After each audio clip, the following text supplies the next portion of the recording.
नमस्कार। चलिए आज एक ऐसे सवाल की तह तक चलते हैं जो सुनने में तो बड़ा सिंपल सा लगता है, लेकिन है बहुत दिलचस्प। ये एक ऐसी ताकत के बारे में है जिसे हम रोज महसूस करते हैं पर कभी अपनी आंखों से देख नहीं पाते। कभी सोचा है कि हवा कभी भी शांत क्यों नहीं रहती? आखिर वो कौन सा इनविजिबल इंजन है? कौन सी ऐसी शक्ति है जो हमारे पूरे एटमॉस्फेयर को, मतलब हमारे वायुमंडल को लगातार चलाती रहती है? आज हम इसी अदृश्य इंजन के राज को समझने वाले हैं। देखिए, इस पहेली का जवाब हमारी पृथ्वी पर नहीं बल्कि करीब करीब 9 करोड़ 30 लाख मील दूर से आता है, हमारे सूरज से। जी हाँ, हवा को चलाने वाली हर शक्ति का जो असली सोर्स है वो सूरज की एनर्जी ही है। और सारा का सारा राज इस बात में छिपा है कि ये एनर्जी हमारी पृथ्वी तक पहुंचती कैसे है। तो चलिए अब सीधे मुद्दे पर आते हैं। हवा के चलने का सबसे पहला और सबसे जरूरी कारण है सूरज से मिलने वाली गर्मी का अनइवन होना, मतलब असमान होना। सीधी सी बात है, हमारी पृथ्वी हर जगह एक जैसी गर्म नहीं होती, और बस यही जो इम्बैलेंस है, यही असंतुलन हवा में गति पैदा करने का पहला कदम है। अब जरा इसे देखिए, ये स्लाइड पृथ्वी पर तापमान के बुनियादी फर्क को बिल्कुल साफ साफ दिखाती है। जो इक्वेटर है यानी भूमध्य रेखा, वहां सूरज की किरणें साल भर लगभग सीधी पड़ती हैं, एकदम डायरेक्ट और पावरफुल। नतीजा, वहां की हवा बहुत ज्यादा गर्म हो जाती है। वहीं दूसरी तरफ पोल्स पर यानी ध्रुवों पर सूरज की किरणें हमेशा तिरछी और कमजोर पड़ती हैं, इसलिए वहां की हवा बर्फीली और बहुत ठंडी बनी रहती है। अच्छा, तो ये तो समझ आ गया कि एक जगह हवा गर्म है और दूसरी जगह ठंडी। लेकिन सिर्फ तापमान के इस फर्क से दबाव यानी प्रेशर कैसे बनता है? हवा की कहानी में ये अगला और सबसे जरूरी पड़ाव है। और यहीं पर हम एटमॉस्फेरिक प्रेशर यानी वायुमंडलीय दबाव के कॉन्सेप्ट को समझेंगे। ये सब कुछ हवा के छोटे छोटे अणुओं, मतलब मॉलिक्यूल्स के बर्ताव का खेल है कि वो गर्मी और ठंडी में कैसे रिएक्ट करते हैं। इसे जरा ध्यान से समझिएगा, ये बहुत ही जरूरी है। जब हवा गर्म होती है तो उसके मॉलिक्यूल्स में एनर्जी आ जाती है और वो एक दूसरे से दूर भागने लगते हैं, फैल जाते हैं। इससे हवा का घनत्व, मतलब डेंसिटी, कम हो जाती है और वो हल्की हो जाती है। और कोई भी हल्की चीज क्या करती है? वो हमेशा ऊपर उठती है। इस प्रोसेस में जमीन पर हवा का वजन कम हो जाता है, जिससे एक लो प्रेशर या एल एरिया बन जाता है। अब इसका ठीक उल्टा सोचिए। ठंडी हवा में मॉलिक्यूल्स की एनर्जी कम हो जाती है और वे सुस्त होकर एक दूसरे से चिपक जाते हैं। इससे हवा घनी यानी डेंस और भारी हो जाती है, और ये भारी हवा नीचे की तरफ बैठती है, जमीन पर दबाव बढ़ाती है और एक हाई प्रेशर या एच एरिया बनाती है। हमारे सोर्स मटेरियल की ये एक बहुत ही शानदार बात है जो सब कुछ साफ कर देती है। वायुमंडल को एक तरल पदार्थ यानी फ्लूइड की तरह सोचिए। जैसे पानी हमेशा बहकर अपना लेवल बराबर कर लेता है, वैसे ही हवा हमेशा दबाव को बराबर करने की कोशिश करती है। सीधी सी बात है, कुदरत को संतुलन पसंद है। उसे ये बिल्कुल पसंद नहीं कि कहीं दबाव बहुत ज्यादा हो और कहीं बहुत कम। तो अब जब हमारे पास हाई और लो प्रेशर के ये दो अलग अलग जोन बन गए हैं, तो हमने हवा के चलने की स्टेज तैयार कर दी है।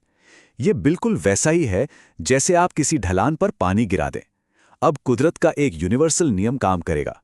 मीटीरोलॉजी की भाषा में इस ताकत को कहते हैं प्रेशर ग्रेडियंट फोर्स या पीजीएफ। सुनने में थोड़ा टेक्निकल लग सकता है, पर इसका मतलब बहुत आसान है। ये बस वो धक्का है जो हवा को हाई प्रेशर वाले इलाके से, जहां हवा जरूरत से ज्यादा है, लो प्रेशर वाले इलाके की तरफ धकेलता है, जहां हवा की कमी है। इस प्रेशर ग्रेडियंट को समझने का सबसे अच्छा तरीका है पहाड़ी वाली एनालॉजी।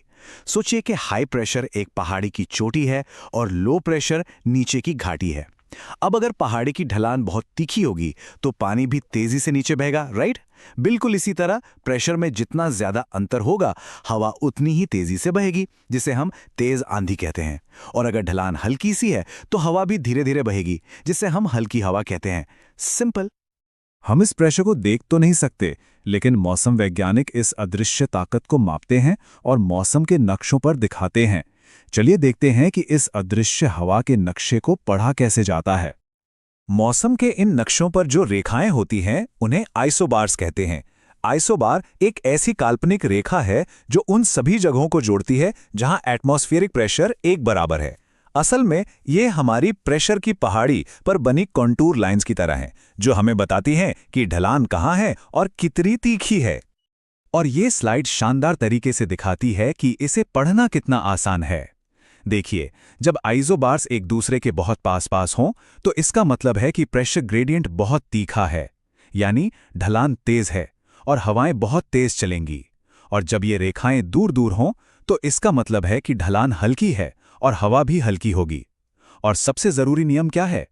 प्रेशर ग्रेडियंट फोर्स हमेशा हवा को आइसोबार्स के पार सीधे हाई से लो की ओर 90 डिग्री के एंगल पर धकेलने की कोशिश करता है।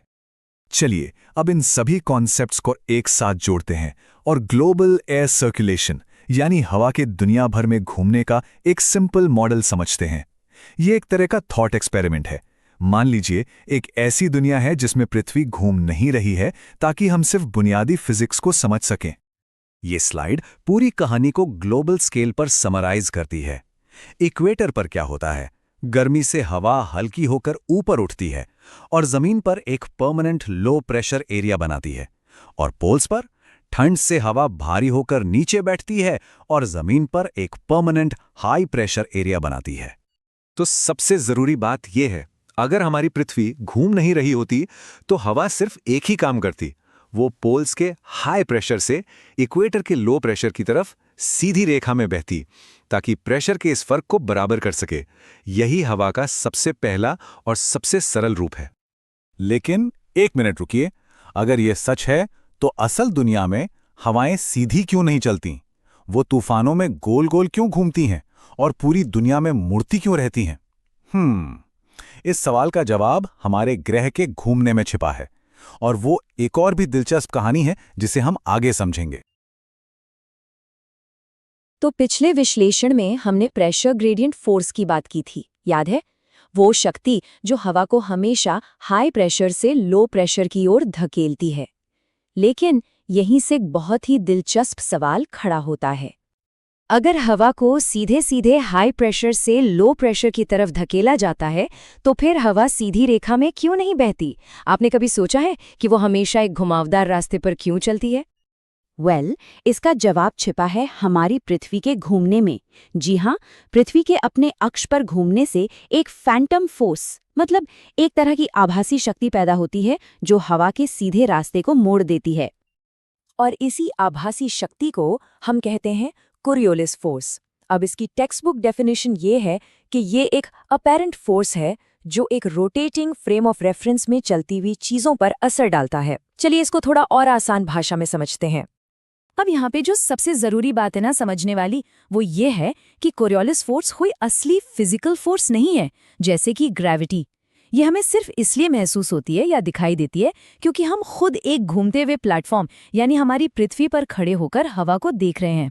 जरा सोचिए, अगर कोई अंतरिक्ष से हवा को देखेगा तो उसे हवा सीधी चलती हुई दिखेगी, लेकिन उसके ठीक नीचे की जमीन घूम रही होगी। ठीक है, तो अब ये समझते हैं कि ये घुमाव आखिर होता कैसे है। हवा को मोड़ने के कुछ बहुत ही सीधे और सरल नियम हैं जिन्हें जानना जरूरी है। इसका एक सीधा सा नियम है जिसे फेरेल्स लॉ भी कहते हैं, और ये बहुत ही सिंपल है। नॉर्दर्न हेमिस्फीयर यानी उत्तरी गोलार्ध में कोई भी चलती हुई हवा अपने रास्ते से दाहिनी ओर यानी राइट साइड की तरफ मुड़ जाती है, और सदर्न हेमिस्फीयर यानी दक्षिणी गोलार्ध में ये अपने रास्ते से बाईं ओर यानी लेफ्ट साइड पर मुड़ जाती है। बस इतना ही। लेकिन सवाल यह है कि ऐसा होता क्यों है? देखिए, इसे समझने के लिए 1 मिनट के लिए इक्वेटर यानी भूमध्य रेखा के बारे में सोचिए। पृथ्वी के घूमने की वजह से वहां जमीन पूर्व की तरफ लगभग 1600 किलोमीटर प्रति घंटे की जबरदस्त रफ्तार से घूम रही है। वहीं अगर हम नॉर्थ पोल पर चले जाएं तो वहां जमीन की रफ्तार लगभग 0 है। तो जब इक्वेटर से हवा, जो कि पहले से ही तेज रफ्तार में है, पोल की तरफ जाती है जहां जमीन बहुत धीमी है, तो क्या होता है? हवा अपनी उस तेज रफ्तार को बनाए रखती है। नतीजा, हवा अपनी नीचे की धीमी जमीन से आगे निकल जाती है और इसी वजह से एक कर्व, एक घुमाव पैदा होता है। तो क्या ये कोरियोलिस इफेक्ट हर जगह एक जैसा होता है? नहीं, इसकी ताकत 2 मेन चीजों पर डिपेंड करती है। पहली, आपकी लोकेशन यानी आप पृथ्वी पर हैं कहाँ, और दूसरी, हवा की रफ्तार। सबसे पहला फैक्टर है लैटिट्यूड। ये फोर्स पोल्स पर यानी ध्रुवों पर सबसे ज्यादा मजबूत होती है, और जैसे जैसे हम इक्वेटर यानी भूमध्य रेखा की तरफ आते हैं, ये कम होती जाती है और इक्वेटर पर पहुंचकर बिल्कुल शून्य हो जाती है।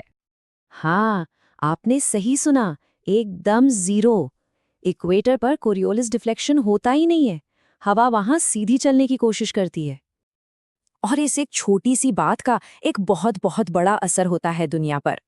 यही वो वजह है कि बड़े बड़े समुद्री तूफान जैसे हरिकेन्स या चक्रवात कभी भी ठीक इक्वेटर पर नहीं बन सकते।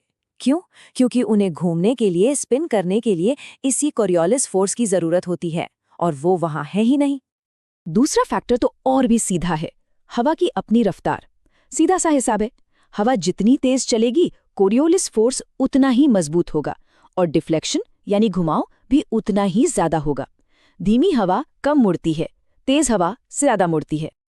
तो इन सारे नियमों को मिला दें तो मौसम के पैटर्न पर इसका क्या असर पड़ता है? ये टेबल सब कुछ साफ कर देती है। नॉर्दर्न हेमिस्फीयर में जहां हवा दाहिनी ओर मुड़ती है, वहां लो प्रेशर के चारों ओर हवा काउंटर क्लॉकवाइज यानी घड़ी की उल्टी दिशा में घूमती है, जिसे हम साइक्लोन कहते हैं। और हाई प्रेशर के चारों ओर क्लॉकवाइज यानी घड़ी की दिशा में घूमती है, जिसे एंटी साइक्लोन कहते हैं। सदर्न हेमिस्फीयर में ये पैटर्न बिल्कुल उल्टा हो जाता है। तो अब हमारे पास एक बहुत ही दिलचस्प सिचुएशन है। एक तरफ से हवा को धक्का लग रहा है, दूसरी तरफ से खिंचाव। ये हवा के लिए एक तरह की जंग है, एक बैलेंसिंग एक्ट चल रहा है। एक तरफ है हमारा प्रेशर ग्रेडियंट फोर्स जो हवा को कहता है सीधे चलो, और दूसरी तरफ है कोरियोलिस फोर्स जो उसे साइड में खींचकर मोड़ने की कोशिश करता है। एक धक्का दे रहा है तो दूसरा खींच रहा है। तो फिर सोचिए क्या होता होगा जब ये दो बड़े बड़े टाइटन्स आमने सामने आकर एक दूसरे को पूरी तरह से बैलेंस कर देते हैं, जब एक का धक्का दूसरे के खिंचाव के ठीक बराबर हो जाता है। इसका जवाब हम जानेंगे अपने अगले विश्लेषण में। Welcome back. तो चलिए अपनी पिछली बातचीत को आगे बढ़ाते हैं और इस बात की और गहराई में उतरते हैं कि हवा आखिर चलती कैसे है। तो देखिए, हमारे पास दो बड़ी ताकतें हैं।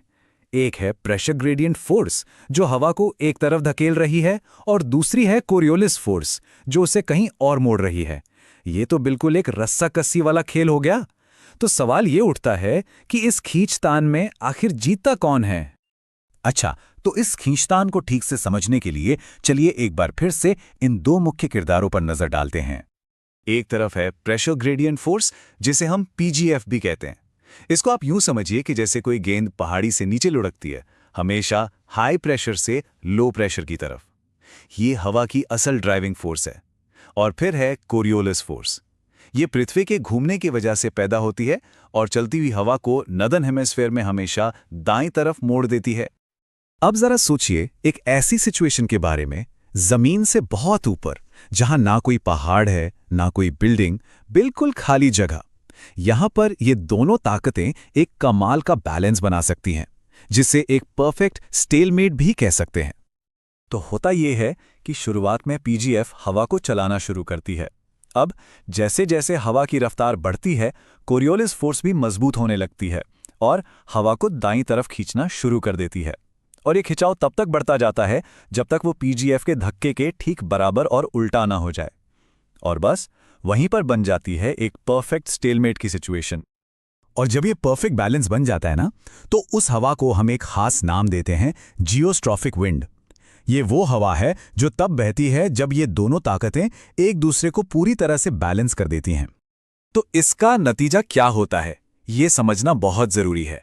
इस बैलेंस्ड हालत में हवा अब हाई प्रेशर से लो प्रेशर की तरफ नहीं जाती, बल्कि वो आइसोबार्स के साथ साथ उनके पैरेलल बहने लगती है।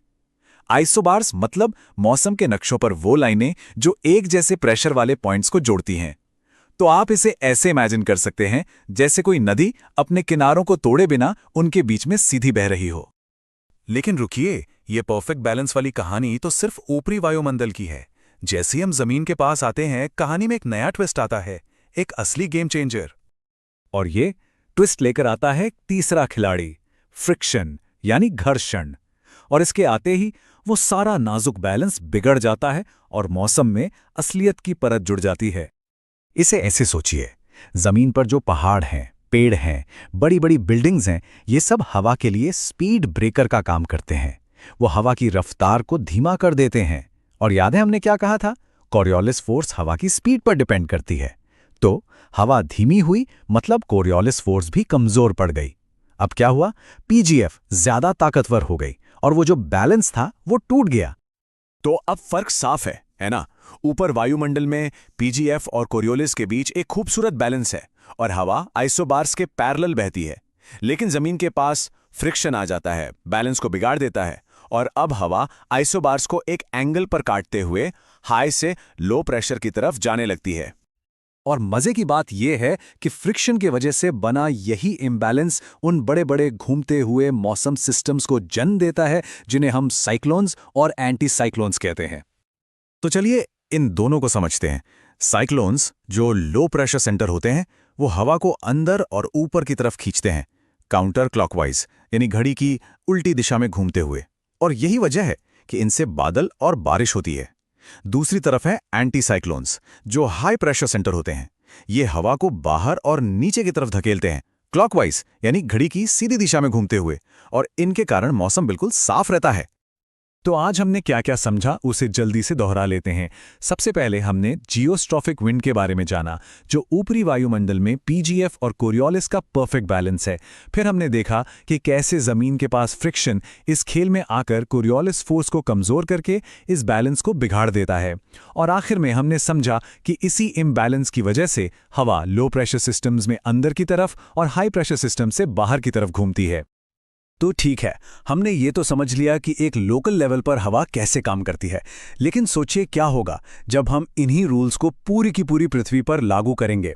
और यहीं से हमारे अगले सफर की शुरुआत होती है, जिसमें हम ग्लोबल सर्कुलेशन मॉडल के रहस्यों से पर्दा उठाएंगे। तो अगली बार हमारे साथ जुड़ें जब हम देखेंगे कि ये हवाएं बड़े पैमाने पर कैसे काम करती हैं। तो पिछली बार हमने हवा के सफर का एक बहुत ही बुनियादी लेकिन सबसे जरूरी नियम समझा था। आज हम उसी से जुड़े एक और गहरे सवाल में उतरने वाले हैं, एक ऐसा सवाल जो हमारे पूरे ग्रह के मौसम को चलाता है। हाँ, तो हमने ये तो जान लिया था कि हवा हमेशा हाई प्रेशर वाले इलाकों से लो प्रेशर वाले इलाकों की तरफ बहती है, बिल्कुल एक ढलान पर बहते पानी की तरह। ये एक सिंपल सा नियम है जो हर हवा, हर तूफान को कंट्रोल करता है। पर ये अपने आप में एक बहुत बड़ा सवाल खड़ा करता है। मतलब आखिर ये इतने बड़े महाद्वीपों जितने बड़े हाई और लो प्रेशर जोन बनाता कौन है? वेल, इसका जवाब हमारे ग्रह के बिल्कुल सेंटर में छिपा है, उसके इंजन रूम में, एक ऐसी जगह जो हमारे मौसम को पावर देती है। तो चलिए सीधे चलते हैं हमारे प्लैनेट के इसी इंजन रूम में। जरा सोचिए कि हमारी भूमध्य रेखा यानी इक्वेटर इस प्लैनेट का एक बहुत बड़ा सोलर पैनल है। ये सूरज की सबसे सीधी, सबसे तेज गर्मी को सोखता है और हमारे एटमॉस्फेयर में ऊर्जा भर देता है। बस यहीं से हमारे ग्लोबल विंड सिस्टम का इंजन स्टार्ट होता है। अब ये प्रोसेस सुनने में तो काफी सीधा साधा लगता है ना, पर हमारे ग्रह के क्लाइमेट को कंट्रोल करने में इसका रोल सबसे बड़ा है। देखिए, सूरज की जबरदस्त गर्मी इक्वेटर की जमीन और समुद्र को लगातार गर्म करती है। अब जो हवा इस गर्म सतह के ऊपर होती है वो भी गर्म होकर हल्की हो जाती है और ऊपर उठने लगती है। और हवा का ये लगातार ऊपर उठते रहना, बस यही वो चीज है जो पूरी दुनिया के चारों ओर एक परमानेंट लो प्रेशर बेल्ट बना देता है। ये एक वैक्यूम क्लीनर की तरह दुनिया भर से हवा को अपनी ओर खींचता है। तो वैज्ञानिक इस इतनी जरूरी और शानदार जोन को कहते क्या हैं?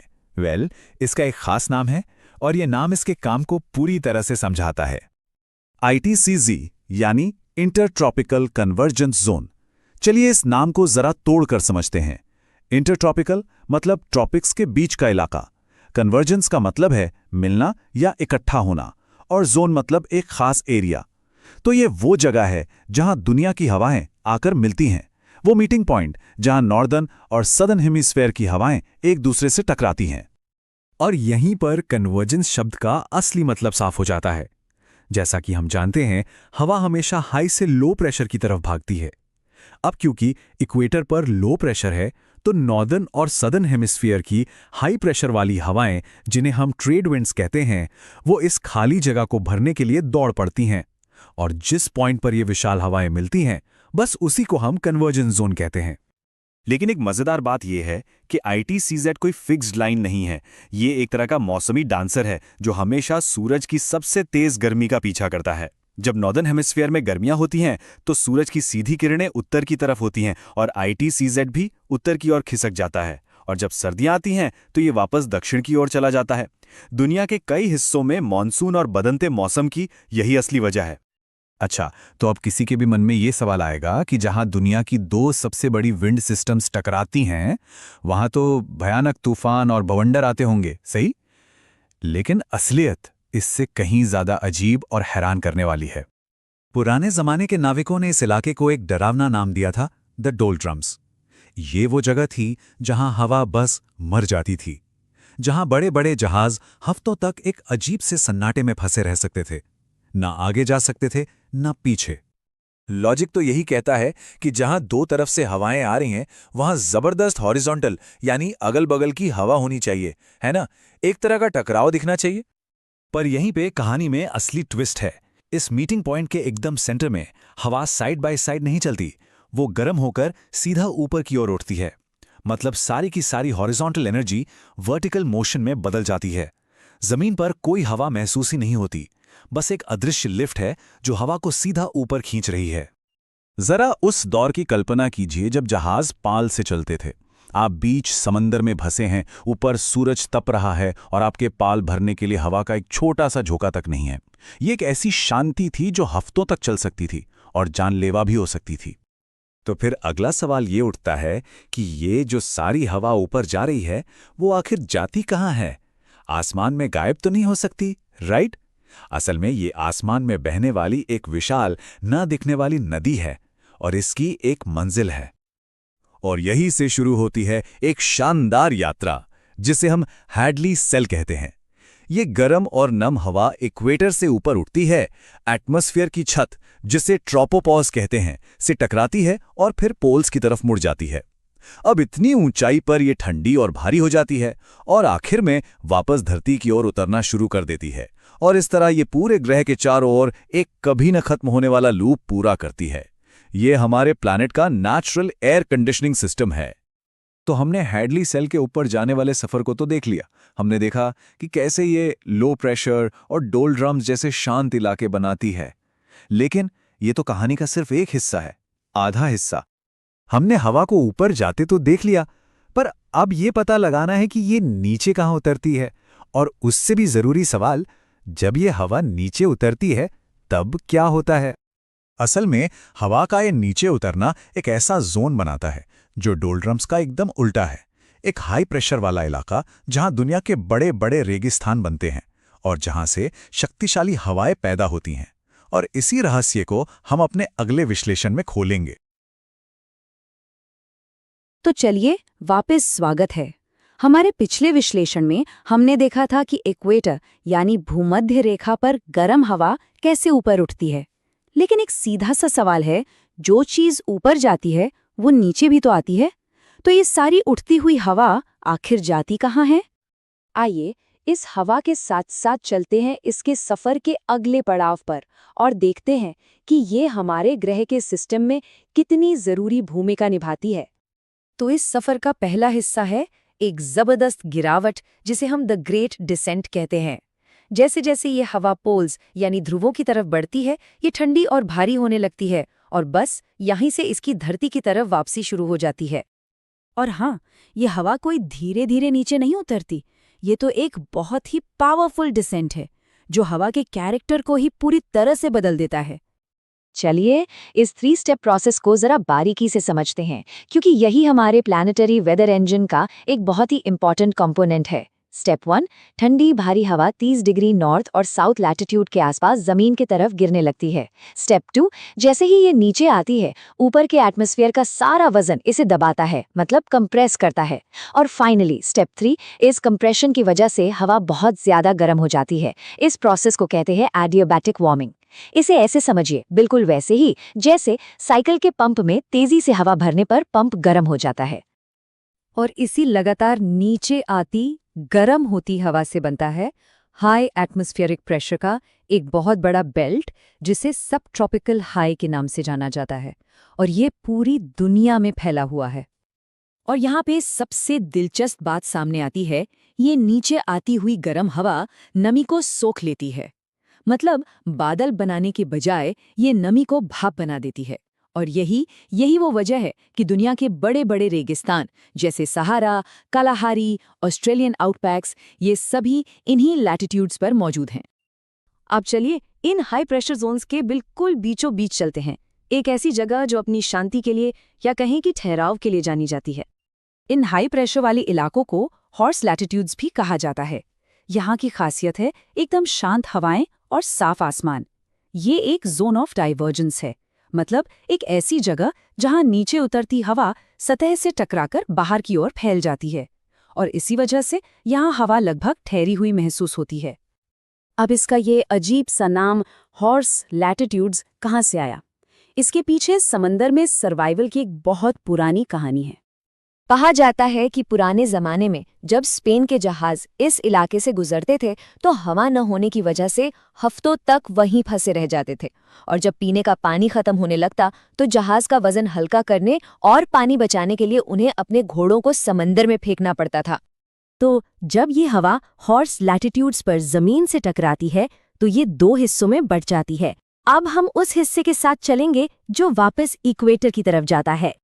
और जैसा कि हम जानते हैं, नेचर हमेशा बैलेंस खोजता है। हवा हमेशा हाई प्रेशर वाले इलाकों से लो प्रेशर वाले इलाकों की तरफ बहती है, और इसी प्रेशर के फर्क से जन्म होता है हमारे ग्रह की सबसे भरोसेमंद हवाओं का, द ट्रेड विंड्स, जो 30 डिग्री लैटिट्यूड से वापस इक्वेटर की ओर बहती हैं। हाँ, बाद में इन हवाओं ने व्यापार में बहुत मदद की, पर इनका नाम ट्रेड असल में एक पुराने English phrase to blow trade से आता है, जिसका मतलब था एक ही रास्ते पर लगातार और भरोसे के साथ बहना। लेकिन एक मिनट, ये हवाएं सीधी सीधी नहीं चलती। धरती का घूमना एक जानी पहचानी फोर्स को बीच में ले आता है, जिसके बारे में हमने पहले भी बात की है, कोरियोलिस इफेक्ट, जो इन्हें एक ट्विस्ट देता है। जैसा कि यहाँ दिख रहा है, कोरियोलिस इफेक्ट दोनों हेमिस्फीयर्स में एक मिरर इमेज जैसा असर पैदा करता है। नॉर्दर्न हेमिस्फीयर में हवा अपने रास्ते से राइट की तरफ मुड़ जाती है, जिससे बनती हैं नॉर्थ ईस्ट ट्रेड विंड्स, और सदर्न हेमिस्फीयर में ठीक इसका उल्टा होता है, हवा लेफ्ट की तरफ मुड़ जाती है, जिससे बनती हैं साउथ ईस्ट ट्रेड विंड्स। तो चलिए एक बार फटाफट रिकैप कर लेते हैं कि हमने क्या क्या देखा। 30 डिग्री पर हवा की नीचे आने से सब ट्रॉपिकल हाइज बनते हैं। इसके शांत केंद्र को हॉर्स लैटिट्यूड्स कहते हैं। यहाँ से हवा हाई प्रेशर से लो प्रेशर यानी इक्वेटर की तरफ बहती है, और कोरियोलिस फोर्स इस बहाव को मोड़कर नॉर्थ ईस्ट और साउथ ईस्ट ट्रेड विंड्स बनाती है। ठीक है, तो हमने उस हवा का पीछा तो कर लिया जो इक्वेटर की तरफ वापस गई, लेकिन उस हवा का क्या जो दूसरी दिशा में मतलब पोल्स की तरफ गई? वो एक बिल्कुल अलग कहानी है जो हमें मौसम के एक तूफानी मैदान में ले जाती है। उस रोमांचक सफर के बारे में हम जानेंगे अपने अगले विश्लेषण में। हमारी प्लैनेटरी मशीन के इस सफर में आपका एक बार फिर से स्वागत है। पिछली बार हमने उष्णकटिबंधीय क्षेत्रों यानी ट्रॉपिक्स की बात की थी, और आज हम उस इलाके में जा रहे हैं जहां मौसम का असली ड्रामा होता है, मिड लैटिट्यूड्स यानी मध्य अक्षांश। तो चलिए कहानी को ठीक वहीं से शुरू करते हैं जहां हमने इसे पिछली बार छोड़ा था। आपको याद होगा 30 डिग्री लैटिट्यूड पर, जिसे हॉर्स लैटिट्यूड्स भी कहते हैं, हवा नीचे की तरफ आ रही थी। लेकिन सोचने वाली बात यह है कि जब ये हवा सतह पर पहुंच जाती है तो उसके बाद क्या होता है, ये कहाँ जाती है? और बस यही सवाल हमें सीधे हमारे आज के पहले बड़े टॉपिक पे ले आता है, वेस्टर्ली विंड्स का बनना। ये हमारे ग्रह पर चलने वाली सबसे लगातार और असरदार हवाओं में से एक है। तो देखिए, 30 डिग्री पर जो हवा नीचे उतरती है वो दो रास्तों में बंट जाती है। उसका कुछ हिस्सा तो वापस भूमध्य रेखा यानी इक्वेटर की तरफ लौटता है, जिससे ट्रेड विंड्स बनती हैं, जिसके बारे में हम बात कर चुके हैं। लेकिन एक बहुत बड़ा हिस्सा एक बिल्कुल नए सफर पर निकल पड़ता है। वो ध्रुवों की तरफ यानी पोलवर्ड बहना शुरू कर देता है, 30 डिग्री के हाई प्रेशर जोन से 60 डिग्री के लो प्रेशर जोन की तरफ, हमेशा एक बैलेंस की तलाश में। तो सवाल ये है कि ये साधारण सा बहाव एक इतनी ताकतवर दिशा वाली हवा में कैसे बदल जाता है? इसके पीछे 3 स्टेप्स काम करते हैं। पहला है प्रेशर ग्रेडियंट। अब ये सुनने में थोड़ा मुश्किल लग सकता है, पर इसका मतलब बस इतना है कि हवा हमेशा हाई प्रेशर से लो प्रेशर की तरफ बहती है। लेकिन फिर हमारा प्लैनेट घूम रहा है और यहीं पर कोरियोलिस फोर्स अपना काम करती है। ये एक तरह की अदृश्य ताकत है जो हवा के रास्ते को मोड़ देती है, नॉर्दर्न हेमिस्फीयर में दाईं ओर और सदर्न हेमिस्फीयर में बाईं ओर। और इन दोनों का नतीजा एक ऐसी हवा जो लगातार पश्चिम से पूरब की ओर बहती है। और इन हवाओं का एक बहुत ही खास नाम है, द वेस्टर्लीज। इन्हें ये नाम इसलिए मिला क्योंकि ये पश्चिम यानी वेस्ट से आती हैं और ये 30 से 60 डिग्री लैटिट्यूड के बीच दोनों हेमिस्फीयर्स में पूरे ग्रह पर बहती हैं। अब ये स्लाइड हमें मौसम विज्ञान के एक गोल्डन रूल के बारे में बताती है, और ये याद रखने वाली बात है, किसी भी हवा का नाम हमेशा उस दिशा पर रखा जाता है जहां से वो आ रही है, न कि उस दिशा पर जहां वो जा रही है। तो पश्चिम से आने वाली हवा हुई वेस्टर्ली और पूरब से आने वाली हुई ईस्टर्ली। ये छोटा सा नियम हवा के पैटर्न को समझने के लिए बहुत जरूरी है। ठीक है, तो अब हम इन हवाओं को समझ गए हैं। चलिए अब एक कदम और आगे बढ़ते हैं और देखते हैं कि ये हवाएं एक बड़े सर्कुलेशन सिस्टम का हिस्सा कैसे बनती हैं। अब हम फेरल सेल के बारे में जानेंगे। हमने पहले हैडली सेल के बारे में बात की थी, जो थर्मली डायरेक्ट है, मतलब वो सीधे गर्मी से चलती है, जैसे इक्वेटर पर गर्म हवा ऊपर उठती है। लेकिन फेरल सेल वो एक अलग चीज़ है, वो सीधे गर्मी से नहीं चलती। इसे हमारी प्लैनेटरी मशीन का एक गियर समझिए। ये खुद नहीं घूमता, इसे घूमने के लिए मजबूर किया जाता है, क्योंकि ये एक तरफ ताकतवर हैडली सेल और दूसरी तरफ बर्फीले पोलर सेल के बीच में फंसा हुआ है। आइए इस मैकेनिकल गियर के पूरे लूप को समझते हैं। पहला स्टेप, सतह पर वेस्टर्लीज हवा को 30 डिग्री से 60 डिग्री की तरफ धकेलती हैं। दूसरा, 60 डिग्री पर ये गर्म हवा ध्रुवों से आने वाली बहुत ठंडी हवा से टकराती है। अब गर्म हवा हल्की होती है, इसलिए उसे ऊपर उठने पर मजबूर होना पड़ता है। तीसरा, एक बार ऊपर उठने के बाद ये हवा एटमॉस्फेयर में ऊपर ही ऊपर 30 डिग्री की तरफ वापस लौटती है। और चौथा, 30 डिग्री पर पहुंचकर ये हवा फिर से नीचे उतरती है और इस तरह ये पूरा लूप कंप्लीट होता है, जो लगातार घूमता रहता है। तो इसका मतलब क्या हुआ? इसका मतलब ये है कि ये जो मिड लैटिट्यूड्स का इलाका है, ये एक तरह का एटमॉस्फेरिक बैटल ग्राउंड है। यहाँ गर्म ट्रॉपिकल हवा और ठंडी पोलर हवा के बीच लगातार टकराव होता रहता है। और यही वजह है कि अमेरिका और यूरोप जैसे इलाकों में मौसम इतना बदलता रहता है, इतना तूफानी और अक्सर इतना अनप्रिडिक्टेबल होता है। ये सब इसी वायुमंडलीय संघर्ष के कारण है। अब जब हम इस मैकेनिज्म को समझ चुके हैं, तो चलिए एक बहुत ही दिलचस्प अंतर देखते हैं। वेस्टर्लीज दोनों हेमिस्फेयर्स में मौजूद हैं, लेकिन दक्षिण में वो कुछ और ही बन जाती हैं। वो महासागर के दैत्य बन जाती हैं। और यहीं एक बड़ा सवाल खड़ा होता है, जब फिजिक्स के नियम दोनों जगह एक ही हैं, तो फिर सदर्न हेमिस्फीयर की वेस्टर्लीज अपने नॉर्दर्न काउंटरपार्ट्स के मुकाबले इतनी ज्यादा खूंखार और ताकतवर क्यों होती हैं? इसका जवाब पृथ्वी की सतह पर ही छिपा है। देखें, नॉर्दर्न हेमिस्फीयर में हवाएं लगातार बड़े बड़े जमीनी हिस्सों से टकराती हैं। नॉर्थ अमेरिका, यूरोप और एशिया। इससे फ्रिक्शन यानी घर्षण पैदा होता है, जो एक ब्रेक की तरह काम करता है और हवा की रफ्तार को धीमा कर देता है। लेकिन सदर्न हेमिस्फीयर में ज्यादातर सिर्फ खुला समंदर है, एक बहुत बड़ा बिना रुकावट वाला रेस ट्रैक जो हवा को बिना किसी रोक-टोक के अपनी पूरी रफ्तार पकड़ने देता है। और इसी बेकाबू ताकत की वजह से पुराने जमाने के नाविकों ने इन लैटिट्यूड्स को कुछ बहुत ही डरावने नाम दिए, जो आज भी इस्तेमाल होते हैं। 40 डिग्री साउथ पर आपको मिलती हैं रॉरिंग 40s, जो अपनी लगातार तेज हवाओं के लिए जानी जाती हैं। 50 डिग्री साउथ पर आप फ्यूरियस 50s में दाखिल होते हैं, जहां हवाएं और भी तेज होती हैं और समंदर हमेशा गुस्से में रहता है। और अगर आप और भी दक्षिण जाने की हिम्मत करते हैं, तो 60 डिग्री पर हैं श्रीकिंग 60s, जहां लगभग लगातार हरिकेन जैसी तेज हवाएं चलती हैं। सच में ये हमारे ग्रह का सबसे जंगली इलाका है। ठीक है, तो हमारी ये यात्रा हमें ध्रुवों की ओर ले जाए, उससे पहले आइए जल्दी से उन जरूरी बातों को दोहरा लेते हैं जो हमने मिड लैटिट्यूड्स के बारे में सीखी हैं।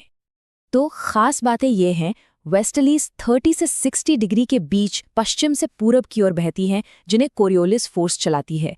ये सब फेरल सेल के अंदर होता है, जो हमारे एटमॉस्फेयर का मैकेनिकल गियर है। और सबसे जरूरी बात, सदर्न हेमिस्फीयर में जमीन की कमी के कारण ये हवाएं बहुत ही ज्यादा ताकतवर हो जाती हैं। और इसी के साथ ग्लोबल एटमॉस्फेरिक इंजन की हमारी समझ अब लगभग पूरी हो चुकी है। हमने हैडली सेल के साथ ट्रॉपिक्स का सफर तय किया और अब हमने मिड लैटिट्यूड्स और फेरल सेल के तूफानी मिजाज को भी समझ लिया है। लेकिन कहानी में अभी भी एक हिस्सा बाकी है। हम सफर के आखिरी पड़ाव पर पहुंच गए हैं। हमारे ग्रह के सबसे ठंडे, सबसे घने हिस्सों में एटमॉस्फेयर का क्या होता है? हमारी इस पहेली का आखिरी टुकड़ा ध्रुवों पर हमारा इंतजार कर रहा है। तो चलिए अपनी इस यात्रा को आगे बढ़ाते हैं और उस विशाल प्लैनेटरी मशीन को समझना जारी रखते हैं जो हमारा वायुमंडल है। इस बार हम सफर करेंगे पृथ्वी के सबसे ठंडे कोनों का, यानी पोल्स का, ताकि हम इस पूरे सिस्टम के आखिरी और बहुत ही जरूरी गियर को समझ सकें। देखिए, पोल्स पर क्या होता है ये समझने के लिए हमें दो बिल्कुल अलग अलग जगहों की तुलना करनी होगी। एक तरफ है इक्वेटर की भयंकर गर्मी, जिसे हम फर्नेस या भट्टी कह सकते हैं, और दूसरी तरफ है पोल्स की जमा देने वाली ठंड। जैसा कि हमने पहले भी देखा है, सारा खेल तापमान यानी टेम्परेचर का है। यही एयर प्रेशर को चलाता है। इक्वेटर पर गर्मी से हवा हल्की होकर ऊपर उठती है, जिससे लो प्रेशर बनता है। वहीं पोल्स पर जबरदस्त ठंड से हवा भारी होकर नीचे बैठती है, जिससे हाई प्रेशर बनता है, बिल्कुल एक दूसरे से उलट। अच्छा, तो अब जरा इस बात में और गहराई से उतरते हैं कि पोल्स की ये जबरदस्त ठंड हवा का एक इतना ताकतवर और हमेशा चलने वाला इंजन कैसे बना देती है। ये पूरी प्रोसेस असल में बस 4 आसान स्टेप्स में होती है। पहला, पोल्स पर बहुत ज्यादा ठंड है। दूसरा, इस ठंड की वजह से हवा बहुत घनी मतलब डेंस और भारी हो जाती है, ठीक वैसे ही जैसे ठंडा पानी गर्म पानी से भारी होता है। तीसरा, ये भारी हवा तेजी से जमीन की तरफ नीचे धंसती है। और चौथा, इस लगातार नीचे धंसती हवा का वजन एक परमानेंट हाई प्रेशर जोन बना देता है, जिसे हम कहते हैं पोलर हाई। तो सबसे जरूरी बात यह है कि ये पोलर हाई एक स्टार्टिंग पॉइंट की तरह काम करता है। मतलब ये एक ऐसा पंप है जो कभी रुकता नहीं और ठंडी हवा को लगातार पोल्स से बाहर की तरफ धकेलता रहता है। अब जब हमारे पास बाहर की तरफ ये एक धक्का है, तो चलिए देखते हैं कि हमारी पृथ्वी का घूमना इस चलती हुई हवा को एक खास मोड़ कैसे देता है। अब जाहिर सी बात है कि हवा हाई प्रेशर से लो प्रेशर की तरफ बहेगी, तो पोलर हाई से ये हवा 60 डिग्री लैटिट्यूड के आसपास के लो प्रेशर एरिया की तरफ दौड़ती है। लेकिन ये सफ़र कभी भी सीधी लाइन में नहीं होता। और यहीं से चीज़ें दिलचस्प हो जाती हैं। जैसे ही हवा नॉर्थ से साउथ की ओर बहना शुरू करती है, उसके नीचे पृथ्वी घूम रही होती है। इस घुमाव का एक असर होता है जिसे कोरियोलिस फोर्स कहते हैं, और ये नॉर्दर्न हेमिस्फीयर में हवा को उसके रास्ते से दाईं यानी राइट साइड की तरफ मोड़ देता है। सोचिए, आप एक गोल घूमते हुए झूले पर बैठे हैं और सामने किसी को सीधी गेंद फेंकने की कोशिश कर रहे हैं। गेंद सीधी नहीं जाएगी, है ना? हवा के साथ भी बिल्कुल यही होता है। ये मोड़ हवा को पूर्व से पश्चिम की ओर बहाता है, जिससे बनती है हमारी पोलर ईस्टर्लीज। और यहाँ एक बहुत ही कमाल की बात पता चलती है। ये पोलर ईस्टर्लीज अकेली नहीं है, ये तो एक बहुत बड़ी ग्लोबल पैटर्न का आखिरी हिस्सा है। हमारा पूरा ग्रह असल में हवा की अलग अलग बेल्ट्स यानी पट्टियों से घिरा हुआ है। ये टेबल देखिए, कितना शानदार पैटर्न है। 0 से 30 डिग्री पर है ट्रेड विंड्स जो ईस्टर्लीज हैं, फिर 30 से 60 डिग्री पर है वेस्टर्लीज, और फिर 60 से 90 डिग्री पर वापस पोलर विंड्स जो फिर से ईस्टर्लीज हैं। मतलब ईस्टर्लीज, फिर वेस्टर्लीज, फिर ईस्टर्लीज। एक अद्भुत व्यवस्था है ना? चलिए अब आगे बढ़ते हैं और देखते हैं कि तब क्या होता है जब ये बर्फीली पोलर ईस्टर्लीज दक्षिण से आ रही गर्म हवा से टकराती हैं। और ये कोई मामूली मुलाकात नहीं होती। ये दो बिल्कुल अलग अलग स्वभाव वाली हवाओं के बीच एक जबरदस्त आमने सामने की टक्कर होती है। इस टकराव वाले इलाके को पोलर फ्रंट कहा जाता है। ये मौसम के बनने के लिए एक बहुत ही क्रिटिकल जोन है। होता ये है कि ठंडी और भारी पोलर हवा गर्म और हल्की हवा से आसानी से मिलती नहीं, बल्कि उसे ऊपर उठने पर मजबूर कर देती है। और गर्म हवा का ये ऊपर उठना ही मौसम बनाने वाला असली इंजन है। जैसे ही ये गर्म और नम हवा ऊपर उठती है, ये ठंडी होती है, जिससे बादल और बारिश बनते हैं, और इससे एक लो प्रेशर जोन बनता है, जिसे सबपोलर लो कहते हैं। ये वो जगह है जहां यूरोप और नॉर्थ अमेरिका में आने वाले कई बड़े और भयानक सर्दियों के तूफान जन्म लेते हैं। तो अगली बार जब किसी बड़े बर्फीले तूफान की खबर आए, तो ये याद रखिएगा कि उसकी कहानी शायद इसी पोलर फ्रंट पर शुरू हुई थी।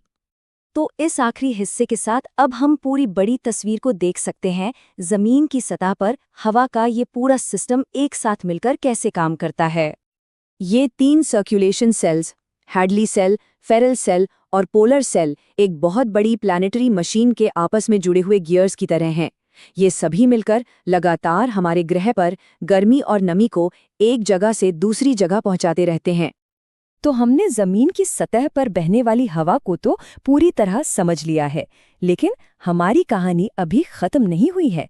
इन सभी सेल्स के बहुत ऊपर हवा की एक बहुत तेज रफ्तार नदी बहती है, जेट स्ट्रीम। और अगली कड़ी में हम इसी की पड़ताल करेंगे। नमस्कार। तो पिछली बार हमने जमीन पर बहने वाली हवाओं का पूरा नक्शा देखा था, पर आज हम एक बिल्कुल अलग सफर पर निकलने वाले हैं, बहुत बहुत ऊपर। तो याद है ना, हमने जमीन पर बहने वाली हवाओं यानी अपनी जानी पहचानी ट्रेड विंड्स, वेस्टर्लीज और ईस्टर्लीज को समझा था। ये वही हवाएं हैं जो सतह पर रहती हैं। लेकिन सवाल यह है कि 30,000 फीट ऊपर क्या होता है? मतलब जहां कमर्शियल जेट्स उड़ते हैं, वहां हवा की एक, कह सकते हैं, पूरी की पूरी अलग ही दुनिया है। तो चलिए अब उस दुनिया में चलते हैं। इसे ऐसे समझिए जैसे आसमान में एक हाईवे है। जी हाँ, इसी हाईवे का नाम है जेट स्ट्रीम। अब ये कोई सड़क वाला हाईवे नहीं है, बल्कि हवा की एक बहुत ही तेज संकरी नदी है जो हमारे एटमॉस्फेयर में बहुत ऊंचाई पर बहती है। सोचिए, पानी की नहीं, हवा की एक जबरदस्त नदी। तो ठीक है, ये हवा की नदियां हैं, पर इनकी बनावट कैसी है? क्या चीज इन्हें इतना खास बनाती है? चलिए इनकी एनाटॉमी को जरा गौर से देखते हैं। सबसे पहले तो इनकी ऊंचाई। ये बहती हैं करीब 30,000 फीट पर, ट्रोपोपॉज के पास। अब ये ट्रोपोपॉज क्या है? ये वो बाउंड्री है जहां हमारा ट्रोपोस्फेयर यानी मौसम वाला लेयर खत्म होता है और स्ट्रेटोस्फेयर शुरू होता है। दूसरा, इनकी स्पीड। जरा ध्यान से सुनिए, 320 किलोमीटर प्रति घंटे से भी ज्यादा। और तीसरा, इनकी दिशा। ये हमेशा पश्चिम से पूर्व की तरफ, मतलब वेस्ट टू ईस्ट बहती हैं। और देखिए, इसी वजह से न्यूयॉर्क से लंदन जाने वाली फ्लाइट वापस आने वाली फ्लाइट से अक्सर जल्दी पहुंच जाती है। क्यों? क्योंकि जाते वक्त प्लेन इसी जेट स्ट्रीम की सवारी कर रहा होता है। उसे एक जबरदस्त टेलविंड, एक धक्का मिलता है। अच्छा, ये तो समझ आ गया, पर सवाल ये है कि इन विशाल नदियों को, इस हवा के हाईवे को इतनी जबरदस्त पावर मिलती कहां से है? इसका इंजन क्या है? वेल, इसका जवाब हमारे एटमॉस्फेयर के एक बहुत ही फंडामेंटल प्रिंसिपल में है। देखिए, ये सब शुरू होता है तापमान के बहुत बड़े अंतर से। जहां बहुत ज्यादा गर्म हवा और बहुत ज्यादा ठंडी हवा मिलती है ना, वहीं पर ये बनती हैं। तो स्टेप 1 है शार्प टेम्परेचर कॉन्ट्रास्ट।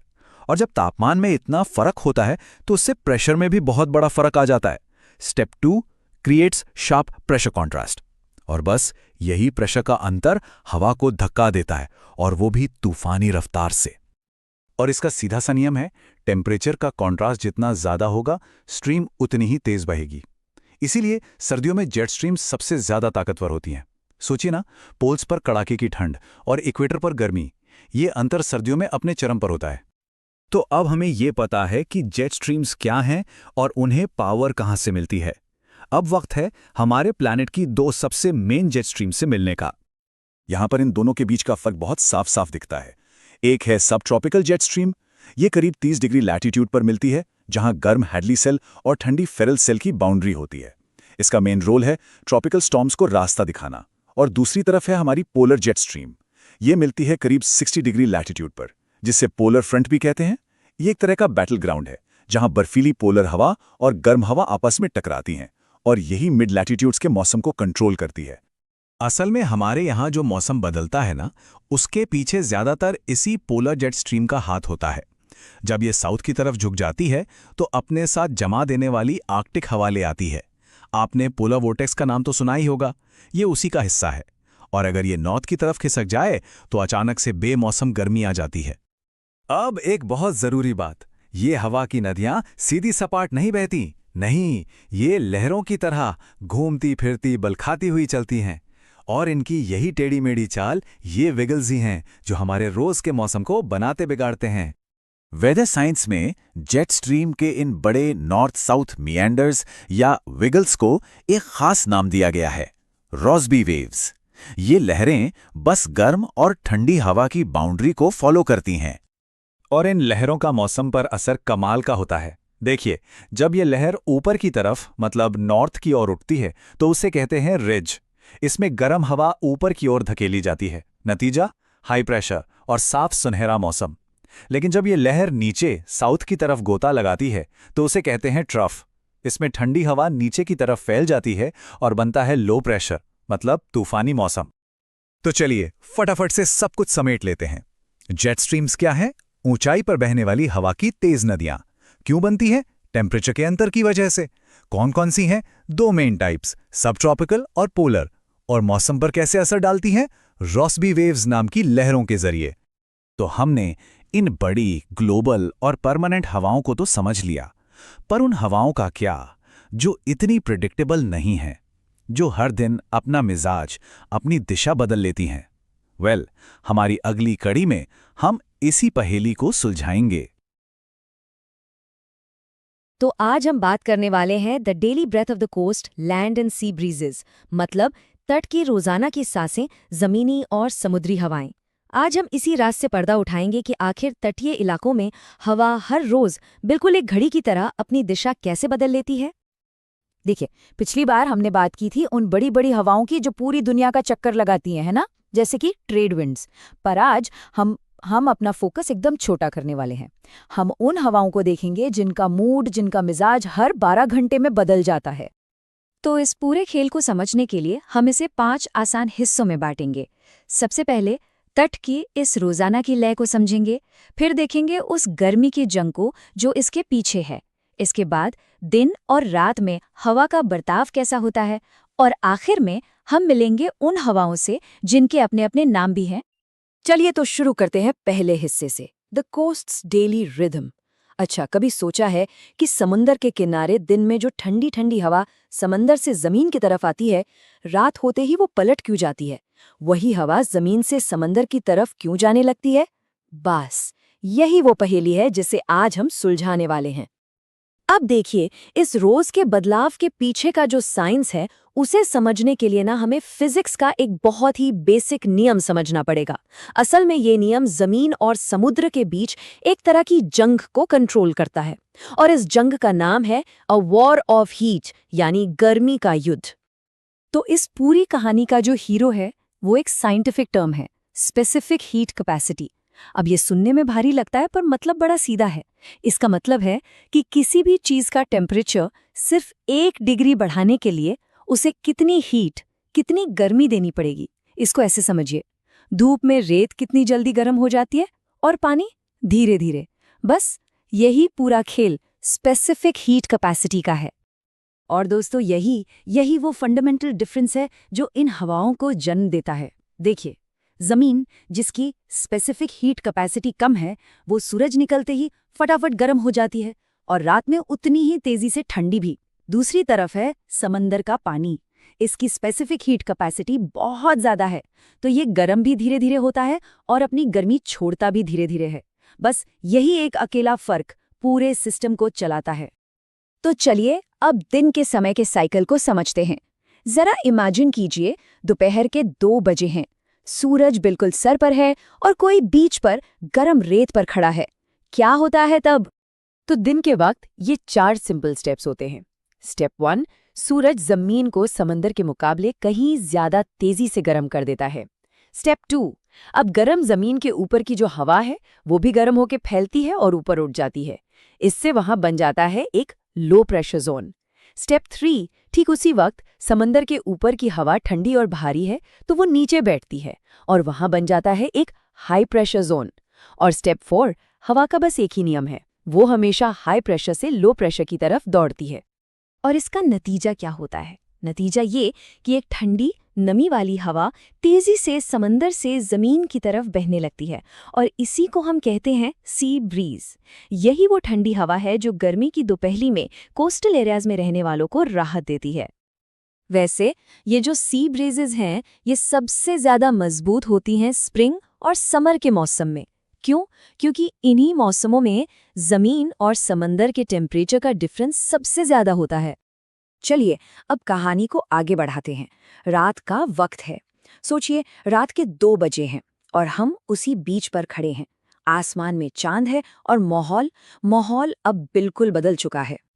रात में ना साला खेल एकदम पलट जाता है। स्टेप 1, जमीन अपनी सारी गर्मी जल्दी से खो देती है और ठंडी हो जाती है, लेकिन समंदर वो अभी भी दिन की गर्मी की वजह से हल्का गर्म है।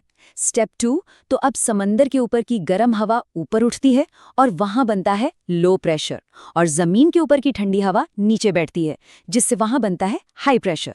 तो अब स्टेप 3 और 4 में क्या होगा? हवा फिर से हाई प्रेशर से लो प्रेशर की तरफ बहेगी, लेकिन इस बार डायरेक्शन एकदम रिवर्स। और इसका रिजल्ट, अब हवा जमीन से समंदर की ओर बहने लगती है। इसे कहते हैं लैंड ब्रीज। तो देखा कैसे हर रात दिन का पूरा साइकिल एकदम उलट जाता है। ये जो लैंड ब्रीजेस हैं, ये ज्यादातर ऑटम और विंटर में देखने को मिलती हैं, और खास तौर पर उन रातों में जब आसमान बिल्कुल साफ हो, क्योंकि साफ आसमान में जमीन अपनी गर्मी सबसे तेजी से लूज कर पाती है। तो ये रही पूरे 24 घंटे के साइकिल की समरी। दिन में जमीन गर्म, हवा समंदर से जमीन की तरफ, रात में समंदर गर्म, हवा जमीन से समंदर की तरफ। है ना नेचर का एक शानदार एकदम परफेक्ट साइकिल जो हर रोज बिना रुके चलता है। तो हमने ग्लोबल विंड्स से लेकर इन रोजाना बदलने वाली कोस्टल विंड्स तक का सफर तो तय कर लिया, पर अब हम हवाओं की दुनिया में और भी गहरे उतरने वाले हैं। हम मिलेंगे कुछ ऐसी हवाओं से जिनकी अपनी एक पहचान है, अपनी एक पर्सनैलिटी है। पूरी दुनिया में अलग अलग घाटियां, पहाड़, रेगिस्तान, ये सब मिलकर कुछ खास तरह की हवाएं बनाते हैं। और इन हवाओं के अपने नाम होते हैं, अपना एक मिजाज होता है और अपनी एक रेपुटेशन भी। ये सिर्फ हवा नहीं होती, ये उस जगह की पहचान बन जाती हैं। और इनके नाम तो सुनिए, कितने मजेदार हैं। कुछ हवाओं को स्नो ईटर्स कहा जाता है, मतलब बर्फ को खा जाने वाली हवाएं। तो कुछ को डॉक्टर्स का नाम दिया गया है। जरा सोचिए, इन नामों के पीछे कितनी दिलचस्प कहानियां और कितना साइंस छिपा होगा। तो क्या हम सब तैयार हैं इन अलग अलग पर्सनालिटी वाली हवाओं से मिलने के लिए? हमारे अगले विश्लेषण में हम इन्हीं अनोखी और मशहूर लोकल विंड्स की दुनिया की सैर करेंगे। नमस्कार, इस खास विश्लेषण में एक बार फिर आपका स्वागत है। पिछली बार हमने हवा के विशाल वैश्विक पैटर्न को समझा था, है ना? तो आज हम थोड़ा जूम इन करने वाले हैं और जानेंगे कुछ सबसे दिलचस्प गर्म स्थानीय हवाओं के बारे में। ये वो हीट कैरियर्स हैं जो अपने रास्ते में आने वाले मौसम को, आप यकीन नहीं मानेंगे, पूरी तरह से बदल कर रख देती हैं। तो चलिए शुरुआत एक सवाल से करते हैं। क्या कभी ऐसी हवा के बारे में सोचा जा सकता है जो इतनी गर्म और सूखी हो कि वो घंटों में ही बर्फ की मोटी चादर को लिटरली खा जाए? ये सिर्फ कोई अजीब सा नाम नहीं है, ये हमारे ग्रह के वेदर सिस्टम्स की अविश्वसनीय शक्ति को दिखाता है। अब ये समझने के लिए हमें वायुमंडल के ट्रांसपोर्टेशन सिस्टम को देखना होगा। देखिए, जहां ग्लोबल विंड्स मौसम के बड़े बड़े हाईवेज की तरह हैं, वहीं लोकल विंड्स वो छिपी हुई गलियां या साइड स्ट्रीट्स हैं जो किसी खास इलाके के भूगोल, मतलब वहां के पहाड़ों या रेगिस्तानों की वजह से बनती हैं। और आज हमारी यात्रा इन्हीं साइड स्ट्रीट्स पर होने वाली है। ये जो स्थानीय हवाएं हैं ना, ये सिर्फ हवा के झोंके नहीं हैं। इनके अपने नाम होते हैं, इनकी अपनी एक पहचान होती है, और कह सकते हैं कि इनकी अपनी एक खास पर्सनैलिटी भी होती है, जो इस बात पर निर्भर करती है कि वे कहाँ से गुजर रही हैं। तो चलिए गर्म हवा बनाने की पहली रेसिपी को समझते हैं। इसे एक कुदरती भट्टी की तरह सोचिए, जिसे ग्रेविटी की शक्ति चलाती है और जिसका किचन होते हैं ऊंचे ऊंचे पहाड़। ये प्रोसेस तब होता है जब हवा को किसी बड़ी पर्वत श्रृंखला के ऊपर से गुजरने के लिए मजबूर किया जाता है। यहाँ जो सबसे जरूरी साइंटिफिक प्रिंसिपल है वो है एडियाबैटिक वार्मिंग, जिसे फेन इफेक्ट भी कहते हैं। अब एडियाबैटिक का मतलब क्या है? इसका मतलब है बिना किसी बाहरी हीट सोर्स के गर्म होना। जरा सोचिए, जब हवा पहाड़ से नीचे उतरती है तो उसके ऊपर हवा का दबाव, उसका वजन बढ़ता जाता है। ये दबाव हवा के मॉलिक्यूल्स को एक साथ स्क्वीज करता है, और जब ऐसा होता है तो उनकी काइनेटिक एनर्जी बढ़ जाती है और हवा तेजी से गर्म हो जाती है। ये प्योर फिजिक्स इन एक्शन है। ये 4 स्टेप प्रोसेस हवा के कैरेक्टर को पूरी तरह से बदल देता है। स्टेप 1 यानी असेंट, इसमें नम हवा ऊपर चढ़ती है और अपनी सारी नमी बारिश या बर्फ के रूप में खो देती है। फिर आता है स्टेप 2 डिसेंट, जिसमें ये सूखी हवा दूसरी तरफ तेजी से नीचे उतरती है। स्टेप 3 कंप्रेशन, जैसा हमने अभी समझा, दबाव के कारण इसे जबरदस्त गर्म कर देता है, और रिजल्ट घाटियों में एक बेहद गर्म और सूखी हवा का तूफान। इस फेन इफेक्ट का सबसे क्लासिक उदाहरण है नॉर्थ अमेरिका की प्रसिद्ध चिनूक हवा। ये इस पूरी प्रक्रिया का एक टेक्स्ट बुक एग्जाम्पल है, बिल्कुल वैसा ही जैसा हमने अभी अभी समझा। इसका एक बहुत ही जबरदस्त उपनाम है, द स्नो ईटर, और यकीन मानिए ये नाम इसे यूं ही नहीं मिला है। रॉकी माउंटेन्स के पूर्वी ढलानों पर बहने वाली एक गर्म सूखी हवा बर्फ के लिए एक ब्लोटॉर्च की तरह काम करती है। ये न सिर्फ बर्फ को पिघला सकती है, बल्कि सब्लिमेशन नाम की एक प्रक्रिया के जरिए उसे सीधे भाप में बदल सकती है, जिससे बर्फ जमीन से गायब ही हो जाती है। ये तापमान को मिनटों में 20 डिग्री सेल्सियस तक बढ़ा सकती है। कमाल है ना? और बिल्कुल यही चीज हमें यूरोप के एल्प्स में भी देखने को मिलती है, जहां इस हवा को फॉन कहते हैं। नाम और जगह अलग अलग हैं, लेकिन इसके पीछे का जो मैकेनिज्म है, a hot dry mountain descent wind, वो बिल्कुल एक जैसा है। मतलब पहाड़ यहाँ एक विंड मेकिंग मशीन की तरह काम करते हैं। चलिए अब चलते हैं हमारी दूसरी रेसिपी पर। इस बार हवा को गर्म करने के लिए पहाड़ नहीं, बल्कि पृथ्वी के सबसे बड़े तंदूर यानी हमारे विशाल रेगिस्तान जिम्मेदार हैं। यहाँ का सिद्धांत बहुत सीधा सा है। ये हवाएं विशाल कन्वेयर बेल्ट्स की तरह काम करती हैं, जो रेगिस्तान की झुलसाने वाली गर्मी को हजारों किलोमीटर दूर ठंडे महाद्वीपों और समुद्रों तक पहुंचाती हैं। ये अपने सोर्स की गर्मी को अपने साथ लेकर चलती हैं। इसका एक बहुत ही दिलचस्प उदाहरण है सिरोक्को हवा। ये सहारा रेगिस्तान से एक गर्म और सूखी हवा के तौर पर अपनी यात्रा शुरू करती है, लेकिन जब ये मेडिटरेनियन सी को पार करती है तो ये रास्ते में बहुत सारी नमी सोख लेती है, और जब तक ये यूरोप पहुंचती है ये एक गर्म, चिपचिपी और बेहद अनकंफर्टेबल हवा बन चुकी होती है। इसका पूरा कैरेक्टर ही बदल जाता है। और सबसे दिलचस्प बात यह है कि एक ही विंड सिस्टम को अलग अलग जगहों पर अलग अलग नामों से जाना जाता है। मिस्र में इसे खमसिन कहते हैं और लीबिया में गिबली। नाम भले ही लोकल हों, लेकिन इन सभी का सोर्स एक ही है, द ग्रेट सहारा डेजर्ट। अब बात करते हैं एक ऐसी रेगिस्तानी हवा की जिसका रेप्यूटेशन बिल्कुल ही अलग है, वेस्ट अफ्रीका की हार्माटान। इसे द गिनी डॉक्टर के नाम से जाना जाता है। अब ये उपनाम इसके हैरान करने वाले पॉजिटिव इफेक्ट की ओर इशारा करता है। ये बात वाकई में हैरान करने वाली है कि एक गरम धूल भरी हवा को डॉक्टर क्यों कहा जाता है। तो ऐसा इसलिए है क्योंकि जब ये वेस्ट अफ्रीका के तट पर पहुंचती है तो ये वहां की चिपचिपी उमस भरी नमी को सोख लेती है, जिससे मौसम एकदम सुहावना हो जाता है और लोगों को बीमारियों से भी राहत मिलती है। तो ये एक तरह की प्राकृतिक थेरेपी है। तो ये है डस्टी जायंट्स का पूरा परिवार, सहारा से निकलने वाली सिरोको, खमसिन और हार्मटन से लेकर ऑस्ट्रेलिया के रेगिस्तान से आने वाली ब्रिकफील्डर तक।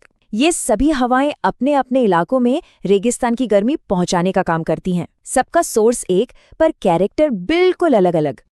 तो अब तक हमने गर्म स्थानीय हवाएं बनाने की प्रकृति की 2 मुख्य रेसिपीज को अच्छी तरह से समझ लिया है। इसे संक्षेप में देखें तो गर्म हवा 2 तरीकों से बनती है। पहला मैकेनिज्म है ग्रेविटी, जहां पहाड़ों से नीचे उतरती हवा दबाव के कारण गर्म होती है, जैसे चिनूक और फोन। और दूसरा मैकेनिज्म है डेजर्ट सोर्स, जहां हवा सीधे किसी रेगिस्तान की भट्टी से गर्मी लेकर आती है, जैसे सिरोको और हर्मैटन। लेकिन वायुमंडल की कहानी का हमेशा एक दूसरा पहलू भी होता है। ठीक जैसे रेगिस्तान गर्मी को एक्सपोर्ट करते हैं, वैसे ही दुनिया के कुछ हिस्से जमा देने वाली ठंड को भी एक्सपोर्ट करते हैं। तो क्या उन हवाओं से मिलने के लिए तैयार हैं जो बंदरगाहों को जमा सकती हैं और शहरों को बर्फ में दफन कर सकती हैं? ये जानेंगे हम अपने अगले विश्लेषण में, जहां हम ठंडी स्थानीय हवाओं की दुनिया की खोज करेंगे। तब तक इन गर्म हवाओं के बारे में जरूर सोचिएगा, जो हमारे ग्रह के मौसम को आकार देती हैं। नमस्कार, एक बार फिर से स्वागत है। पिछली बार हमारी मुलाकात दुनिया की गर्म हवाओं से हुई थी, तो आज बिल्कुल सही समय है कि हम उनके ठंडे और कहीं ज्यादा शक्तिशाली समकक्षों की दुनिया में एक गहरा गोता लगाएं। तो गर्म हवाओं से तो हम मिल चुके हैं। अब सवाल ये है कि क्या हम उनके सर्द मिजाज वाले प्रतिद्वंदियों से मिलने के लिए तैयार हैं? देखिए, ये हवाएं सिर्फ मौसम को ठंडा नहीं करती, बल्कि ये पूरे के पूरे लैंडस्केप का मिजाज तय कर देती हैं। इनका असर फसलों पर, वहां के वन्य जीवन पर और यहां तक कि इंसानी बस्तियों पर भी पड़ता है। ठीक है, तो चलिए शुरू करते हैं। इससे पहले कि हम अलग अलग ठंडी हवाओं के नाम और उनके काम को जानें, एक बुनियादी नियम को समझना बहुत जरूरी है। एक ऐसा नियम जिसका ये सभी पालन करती हैं। कह सकते हैं कि यही इनके अस्तित्व का मूल सिद्धांत है। और वो नियम दो बहुत ही सरल चीजों से जुड़ा है, ग्रेविटी और डेंसिटी, यानी गुरुत्वाकर्षण और घनत्व। होता क्या है कि ठंडी हवा के जो अणु होते हैं वो एक दूसरे के बहुत करीब कसकर बंधे होते हैं। इसकी वजह से ये हवा गर्म हवा के मुकाबले ज्यादा सघन यानी भारी हो जाती है। और क्योंकि ये भारी है, गुरुत्वाकर्षण इसे नीचे की ओर खींचता है।